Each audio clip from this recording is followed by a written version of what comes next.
अल्हम्दुलिल्लाहि रब्बिल आलमीन वल-आक़िबतु लिल-मुत्तक़ीन वस्सलातु वस्सलामु अला सय्यिदिल मुरसलीन व ख़ातमिन नबिय्यीन मुहम्मदिन व आलिहि व अस्हाबिहि अजमईन। अम्मा बअद फ़अऊज़ु बिल्लाहि मिनश शैतानिर रजीम। बिस्मिल्लाहिर रहमानिर रहीम। उलाइका जज़ाओहुम अन्न अलैहिम लअनतुल्लाहि वल मलाइकति वन नासि अजमईन खालिदीन फ़ीहा ला युख़फ़फ़ु अन्हुमुल अज़ाब वला हुम युनज़रून। सदक़ल्लाहुल अज़ीम व सदक़ रसूलुन नबीयुल करीम। मथी आज सबूरी में अल्लाह ताला जी ज़ाते बाबरकात इरशाद फरमायो जेके ईमान आणण खां पोइ कुफ़र जे तरफ़ ॾे हलिया था वञनि। मतिलबु इहो त हिकु मुर्तद थियणु, मुर्तद उन खे चइबो आहे ईमान में अची करे वरी ईमान खां ख़ारिज थी वञणु। ऐं ॿियो इशारो उन्हनि जे तरफ़ ॾे आहे जे यहूदी ऐं नसारा में अलाह जे महबूब ते ईमान रखनि पिया, पंहिंजे किताबनि में पढ़ी करे ईमान रखनि पिया त अलाह जो नबी ईंदो, हक़ जो नबी आहे, सच जो नबी आहे। यानी माज़ी में उन्हनि वटि ईमान हुयो, पर जॾहिं अलाह जो महबूब तशरीफ़ फरमा थियो, हसद जे बुनियाद ते अलाह जे महबूब जो इनकार कयाऊं। ऐं इहो वॾो जुर्म आहे, इहो ख़ुदा वटि वॾो ॾोह आहे।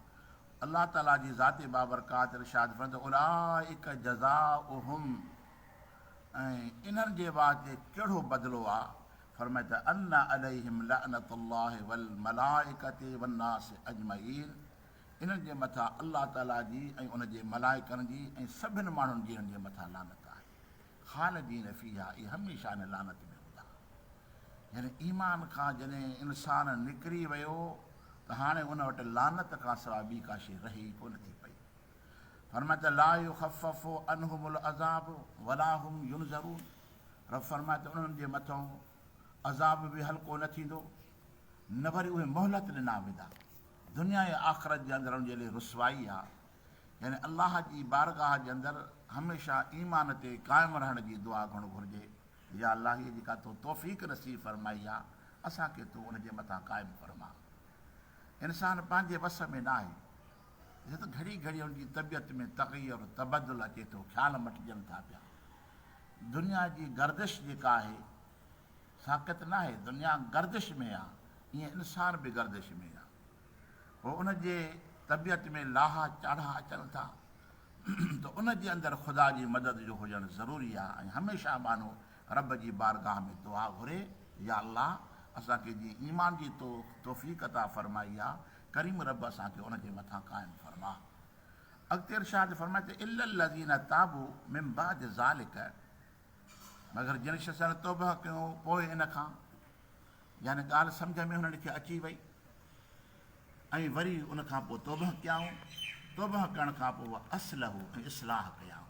रुगो तौबह सां कमु न थींदो आहे, पर इस्लाह चाहे, इस्लाह मां मुराद आहे त दीन जे कमनि में लॻी वञणु, अलाह जी बंदगी करणु, मामलात जे अंदरि इबादात जे अंदरि साबित क़दम रहणु।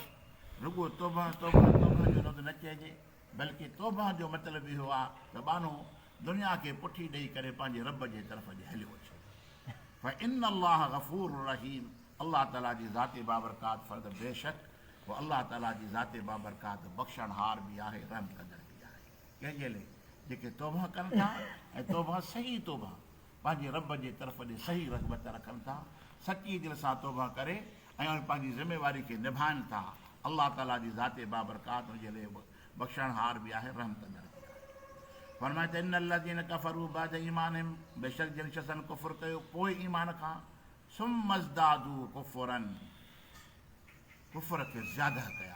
पहिरियों काफ़र हुया, पोइ मुस्लमान थिया, वरी काफ़र थिया, वरी काफ़र थिया, पर अहिड़ो कुफ़ुर वधायूं जो अॻे कुफ़र खां बि ख़राबु हुयो। यानी अॻियों कुफ़ुर कहिड़ो हुयो, पोयों कुफ़ुर कहिड़ो हुयो। पहिरियों कुफ़ुर त इनकार पिया कनि इस्लाम जो, दीन जो, हक़ानियत जो, अलाह ऐं अलाह जे रसूल जो, पोइ ईमान आंदा। उनखां पोइ वरी काफ़र थी विया, सुम मज़दादू कुफ़र खे कीअं वधायूं। यानी पोइ वरी मुस्लमान थियण खां पोइ वरी जेको कुफ़ुर थियो न उन्हनि जो, उन कुफ़ुर जे अंदरि छा पिया कनि, अलाह जे रसूल जे मथां तहमतूं पिया हणनि। ऐं दीन जे मथां तनक़ीद पिया कनि, यानी इहो कुफुर थी पियो ज़्यादा। यानी पहिरियों हुनजो कुफुर घटि कुफुर हुयो, कुफुर पर घटि कुफुर हो। पोयों जेको कुफुर हुयो इहो उन कुफुर खां वधियल आहे। इन करे जो हाणे काफ़िर बि आहे पर दुश्मन बि आहे, छो जो इस्लाम में रही आयो आहे न। हाणे जंहिंसां मिले त निमाज़ जी पियो गिला करे, मुस्लमान जी पियो गिला करे, महबूब जे साहबनि जी पियो गिला करे, महबूब जे अहल बैतनि जी पियो गिला करे, मां इहो कुफुर हुनजो वधी वियो। फरमाए त लन तुक़बल तौबतुहुम वउलाइक हुम ज़ालिमून। अल्लाह ताला जी ज़ाते बाबरकात फरमाए पोइ अहिड़नि जी तौबा खे अल्लाह ताला क़बूल न कंदो। यानी मुर्तद थियो तौबा कई त क़बूल अथसि, पर जे मुर्तद थियण सां गॾो गॾु वरी दुश्मन बि थी पियो अलाह जे रसूल जो, अहिड़नि जी ख़ुदा ताला न तौबा मां क़बूल न फरमाईंदोमांइ। वउलाइक हुम ज़ालिमून, इहे जेके सो गुमराह आहिनि। फरमाए त इन लज़ीन कफ़रू व मातू वहम कुफ़ारुन, बेशक जेके जिन शख़्सनि कुफुर कयाऊं ऐं कुफर जी हालत में मरी विया, जिन जो मौत आयो कुफर जी हालत में, फलन युक़बल मिन अहदिहिम मिलउल अर्द ज़हबा वला विफ्तदा बिही। अल्लाह ताला जी ज़ाते बाबरकात हाणे कुफर जी हालत में मरी करे जॾहिं अल्लाह जी बारगाह में पहुतो त हाणे जेकॾहिं पंहिंजी निजात जे लाइ, पाण खे छॾाइण जे लाइ इहे सॼी ज़मीन सोन जी भरे करे अल्लाह जी बारगाह में ॾे त मौला मां हेतिरो सोन थो ॾियाई जो ज़मीन सॼी सोन सां भरियल आहे, मूंखे छुटकारो ॾे। अल्लाह ताला जी ज़ाते बाबरकात इन जे बावजूदि बि मां अल्लाह उनखे मोहलत न ॾींदोमांसि, छो जो दुनिया जी मोहलत वारो वक़्तु ख़तमु थी वियो। हाणे कुफर जे हालत में हुनजो मौत थी वियो। मालूम थियो त हिकिड़ी हद मुक़ररु आहे, इन हद खां जॾहिं इंसानु गुज़री वियो त पोइ उनजो इलाज ई कोन्हे को, उनजे लाइ दवाई कोन्हे की। त अल्लाह ताला जी ज़ाते बाबरकात फरमाए त कुफुर बि हिकिड़े क़िस्म जी बीमारी अथव, अहिड़ी बीमारी आहे जंहिंजे अंदरि छुटकारो मिली सघे थो कुफर में बि उन शख़्सनि खे जेके भॼी तौबा कनि, रब जी बारगाह जे अंदरि रुजू कनि।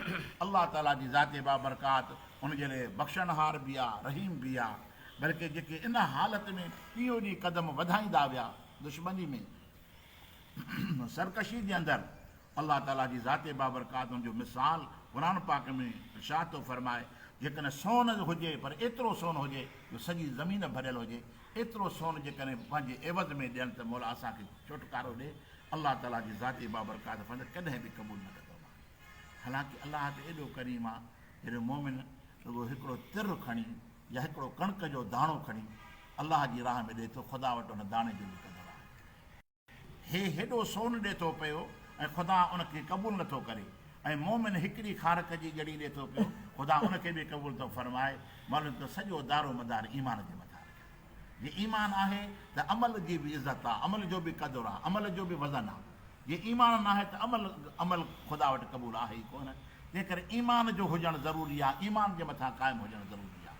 फरमाए त उलाइक लहुम अज़ाबुन अलीम वमा लहुम मिन नासिरीन, उहे अथव इन्हनि जे लाइ दर्दनाक अज़ाब आहे ऐं इन्हनि जे वास्ते को बि मददगार कोन हूंदो, केरु हुनजी हिमायत न कंदो, को हुनजी सिफ़ारिश न कंदो, छो जो अहिड़े हालत में मुआ आहिनि, दुश्मनी जी हालत में मुआ आहिनि, अहिड़ी हालत में मुआ आहिनि जो कुफर जी हालत में मुआ आहिनि।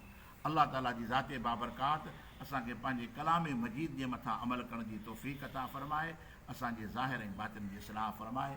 वमा तौफ़ीक़ी इल्ला बिल्लाह।